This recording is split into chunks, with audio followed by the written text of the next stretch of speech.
Hello boys and girls, here we have SOG Slim Jim. This is the claim to fame of this knife is it's the thinnest assisted knife in the world. So this is actually not so easy to do because assisted means there's a spring inside hidden somewhere and it's helping this knife to launch. So as you can feel, like there's a spring tension right here, so this knife shoots out, right, and it helps you kind of open it up, right? So this knife has been around a long time. SOG has been doing this design since at least 2011. That's the earliest information I found on this. So they've been doing this before it became a trend. So nowadays, everyone is doing these slim knives. Of course, the biggest name in the business is this Benchmade Narrows. They're doing their slim line. They actually came out with a mini as well. The blade thickness is exactly the same as Narrows, 0.08 inch, which is just over 2 millimeters in either case, right? You also heard like the Schrade Slide, which is exactly the same. Actually, I think Schrade Slide is thicker in the blade, but it's thinner in the handles because these are steel handles, so they could get away with making them thinner. So overall profile of the knife is even thinner. But this knife is still thinner than both of these, And I don't know exactly, like this one is 0.25 inch thick at the handle, this one 0.28, and this one seems to be narrower than both of these. So maybe 0.24 with the exceptions of these little bolts that are sticking out, and of course the pocket clip. This is a deep carry pocket clip. The specs are the weight of this knife is 2.4 ounce. So if you know Benchmade bailout with aluminum grips is 2.7, so this is lighter than that.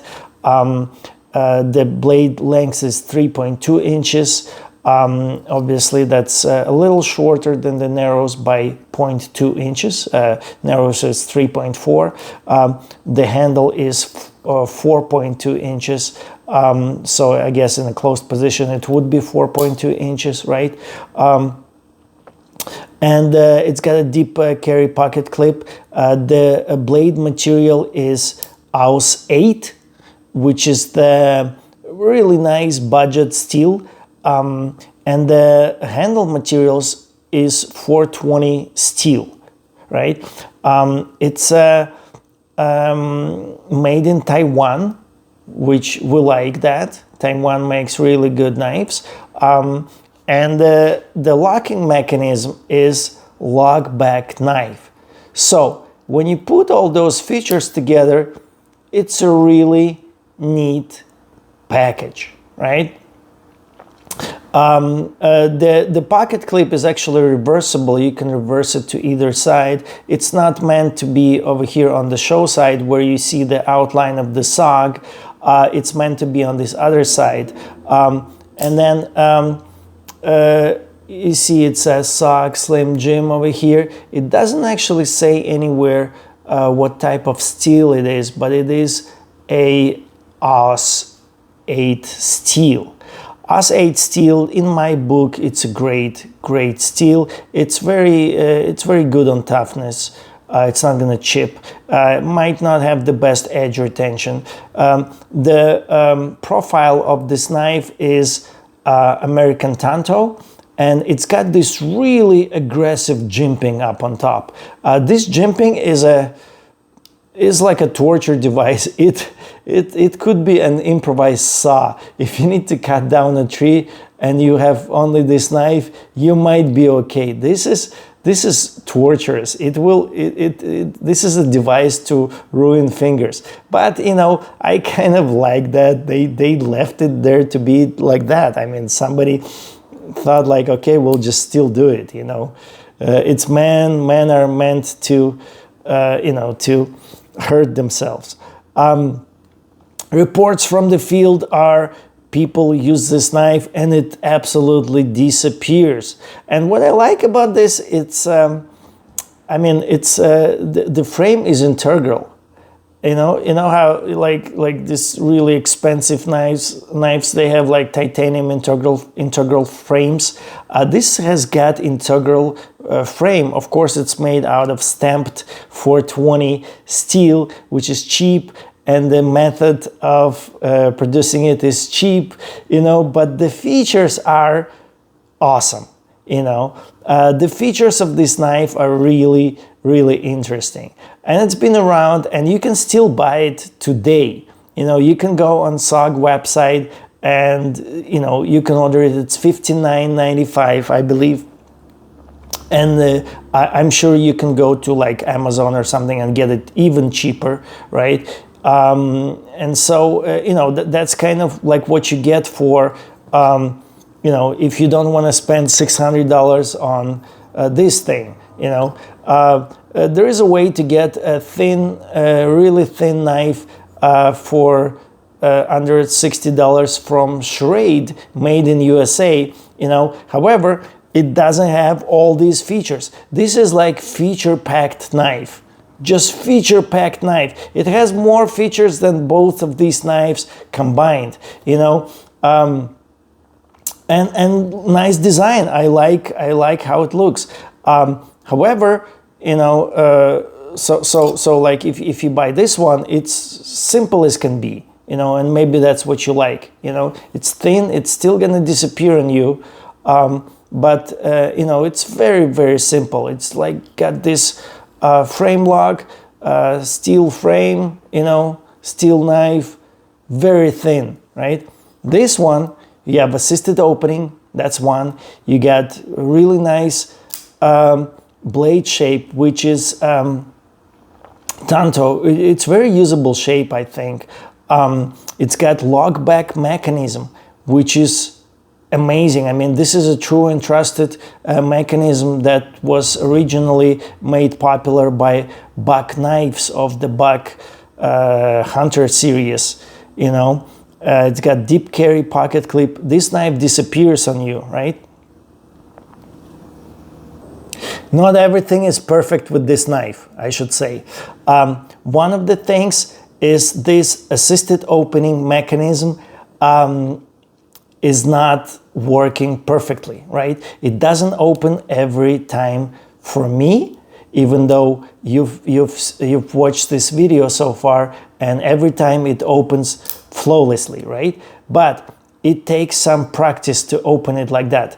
And if you go online and read people's reviews, one of the biggest complaints is people cannot reliably open this knife.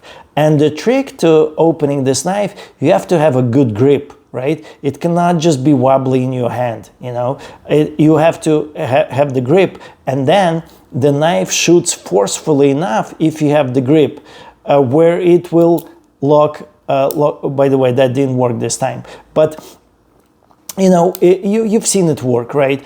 It takes some practice to make it work. And I've heard some reports, where people just open it reliably every time, no problem, but it does take practice. And actually, guys, we're not done with the features of this knife. You're looking at another feature, and you probably don't know what it is, but this is a locking mechanism. There's a way to lock this knife like so, just by pushing this pin under the lock back opener here, and it's not gonna open. Like right now, it's impossible to open. And this works the same way for when it's in an open position. You can once again push this pin over here, and then you can get to work. And this blade is not gonna close. This lock back mechanism is not gonna be pushed down. So that gives you extra confidence and security when you have to go to work with this, right?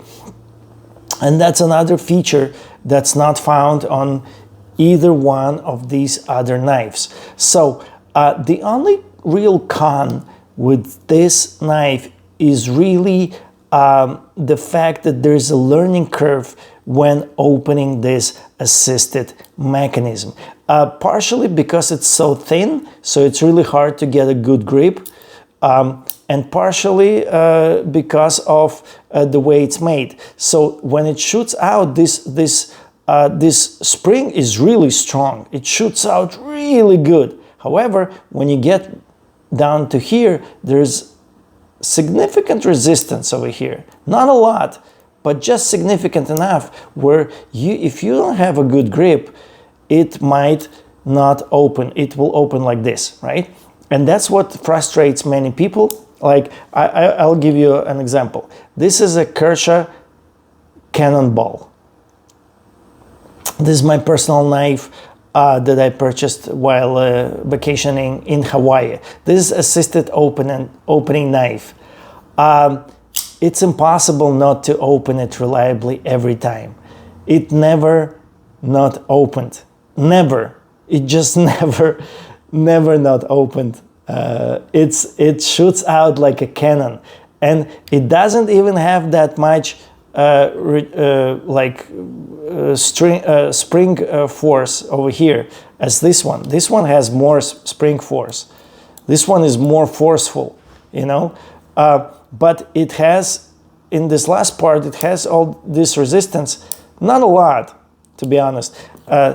So when this one opens up, in this last part, it has zero resistance. It just slides open all the way out, you know, no resistance. So why was it designed so that there is a good spring tension over here? This is very good. But when it comes to this part, there is this resistance. Why? I mean, that's what kind of messes this whole experience up. Of course, when you hold it tightly, and you have to learn how to do it with one hand, it opens up no problem, you know. But it is a learning curve. Like Kershaw Cannonball, you will not fail. No matter what you do, you cannot fail with this knife. It is so reliable. It opens every time. It's ridiculous how reliable this opening is, you know. And by the way, I have another assisted opening knife, and it's not opening reliably. And for me, Kershaw Cannonball was the first assisted opening knife in my life that I experienced, and it immediately, like, it's the best assisted opening knife out there. So anyway, but you know, if you're looking for a challenge, if you're not afraid of a learning curve, if you are okay with the fact that it might not open reliably for you before you learn how to do it every time, you know, this knife might be for you, especially if you want to put it in your pocket and you want it to disappear, you know. So yeah, that's all there is to say about this. Thank you guys for tuning in.